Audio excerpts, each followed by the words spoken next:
Welcome back to Wave of Dalker. The Penguin episode 4, Sent In, just came out today, Sunday, as it does at 9 p.m. Just checked it out. Really, really good again. Episode 3 I thought was fantastic. Getting, tapping into Sophia and Oz working together to take down the Falcons and the Maronis.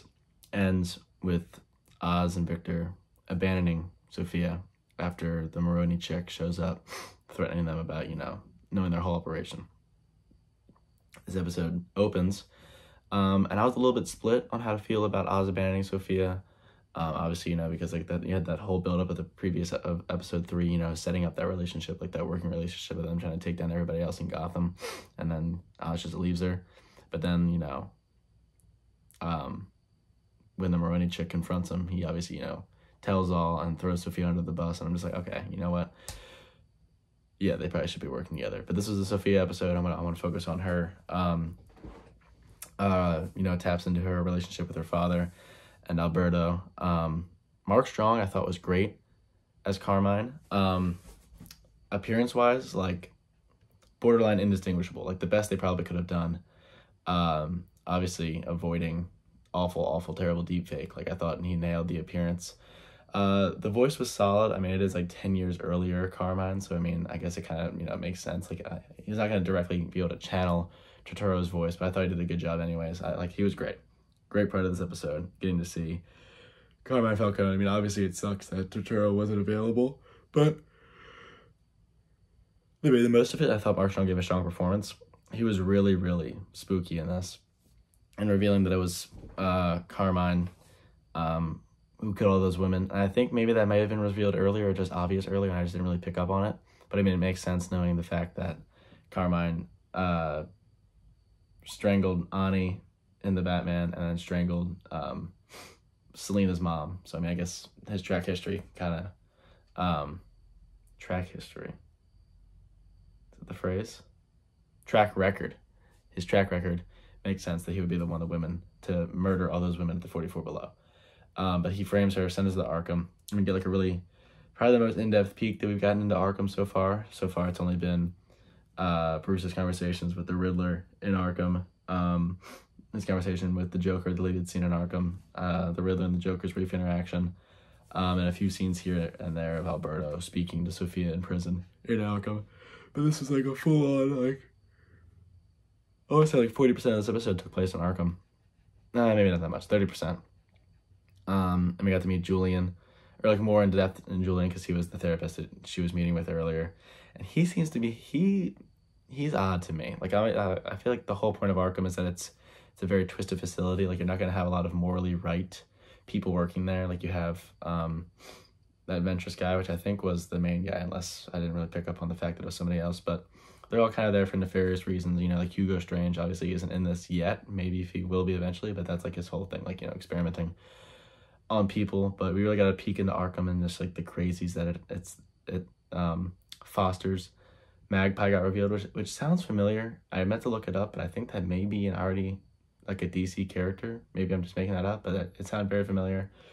That whole interaction with the chick with the shaved head and her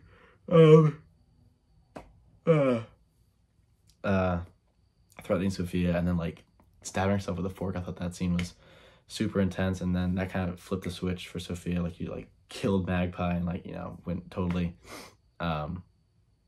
cuckoo crazy.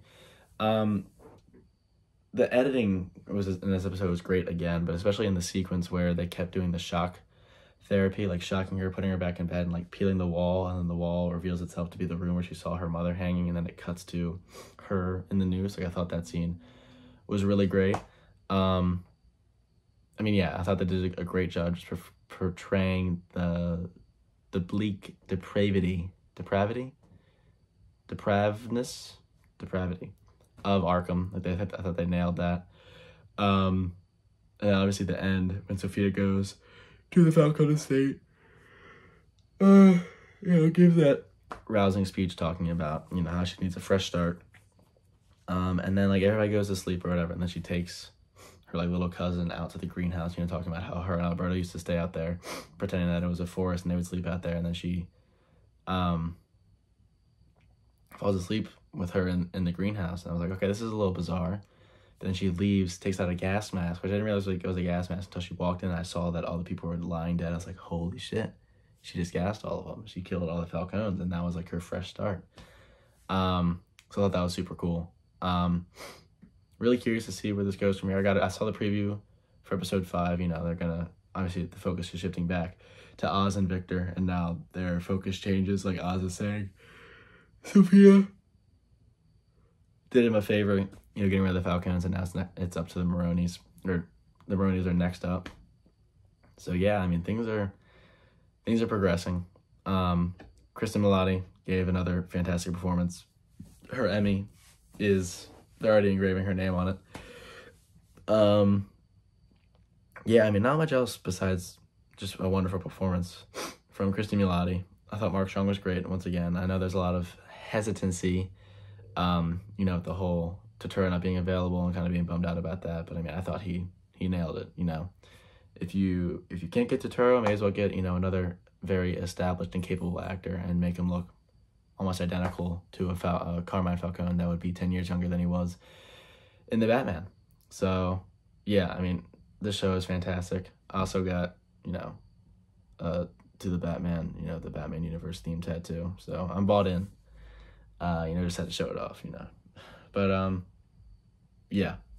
Another great episode. Just building this universe, establishing Arkham more than it was already, you know, with those three significant scenes from the film, including, you know, obviously like Batman and Riddler and Joker, Batman and Joker, you know, those very brief interactions, establishing that as a concept, you know, Batman visiting his rogues gallery, but then also showing what it, you know, how it is for the common crook. Obviously Sophia isn't a criminal, but you know what I'm saying.